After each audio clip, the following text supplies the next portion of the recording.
Сәлем достар, Маңғыстау облыстық қоғамдық коммуникация орталығында әр мамандықтың қыр-сырын зерттейтін жаңа бағдарлама сіздермен бірге мен Құралай Алтынбекқызы. Бүгін біз сіздермен 25744 құрлықтағы теңіз жаяу әскери бригадасының жұмысымен танысамыз. Ендеше кеттік.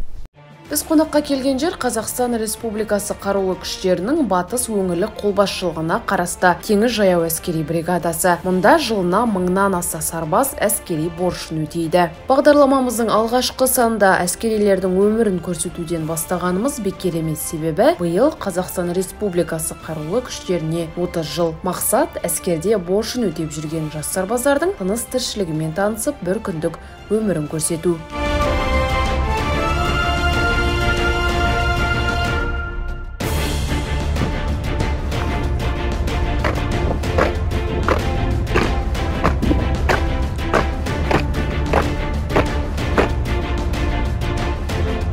Бұл әскери бөлімде барлығы 9 батальон бар. Әр қайсының атқаратын қызметі әртүрлі. Бірі теңіз жаяу батальоны болса, бірі жауынгерлік барлау батальоны мен танк батальоны, ал енді бірі артиллериялық пен зениттік дивизиондары. Олардың барлығы әрдайым сақадай сай жүреді. Мәселен, жиналу үшін шұғыл хабар келсе, бар жоға 45 минуттың ішінде әр батальоннан бір толық құрам шығарылып, шепке аттанады. Себебі ел мен жерді қорғау оңай шаруа емес. Тыңғылықты әзірлік пен қайсарлықты талап етеді. Ал оған қол жеткізу үшін қатаң тәртіп қажет. Сарбаздар 6:30-да ұйқыдан тұрады, және де олардың әскери өмірі дене шынықтырудан басталады. Рота, ұйқыдан тұр!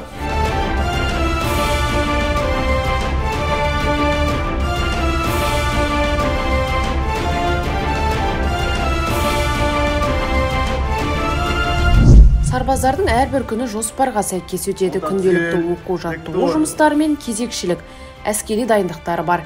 Сырттай қарағанда бір сарынды болып көрінуі мүмкін. Алайда осы процестің ішінде жүргенде уақыттың қалай өткенде байқамай қаласың. Себебі өзім де соған куә болдым.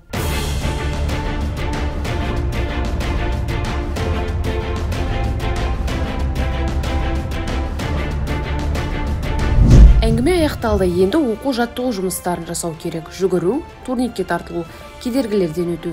Нағыз күшің мен мінезіңнің қайсарлығын шыңдайтын уақыт. Шынымды айтсам, мұндағы жаттығулар маған біраз қиын болды.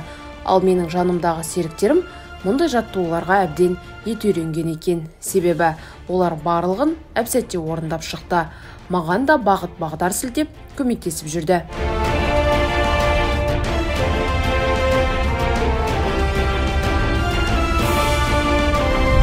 Оқу-жаттығу жұмыстары аяқталғаннан кейін түскі асқа келдік. Мынадай үлкен асхананы мен бірінші рет көруім. Сарбаздар оқу-жаттығу жұмысынан кейін осылай әскери асханаға келіп, түскі астарын ішеді. Мұнда әр сарбазға таңғы, түскі және кешкі астар міндеттелген. Ас болсын, сарбаздар! Рахмет!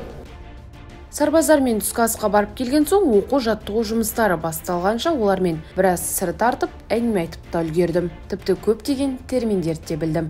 Әскери өмірдің қызықтарын сарбаздардың өз аузынан естідім. Осыдан кейін сарбаздар жаттығу алаңына кетті. Дәл осы сәтті пайдаланып, аға лейтенант Алимардон Исраиловпен сұхбаттастық. Менің негізгі міндетім сарбаздардың моральдық психологиялық жай-күйі және әскери тәртібіне жауап беремін. Сарбаздар ең алдымен әскерге келген кезде төзімділікке және шыдамдылыққа үйренеді. Олардың ең алдыңғы тапсырмасы оқу-жаттығу кезінде бірігіп іс-қимыл жасау және бір-біріне деген сенімін арттыру. Және әскерде олар ерте тұруды үйренеді. Күн соңында сарбаздармен бірге ән салдық. Ерекше атмосферада отырып, әңгіме дүкен құрдық.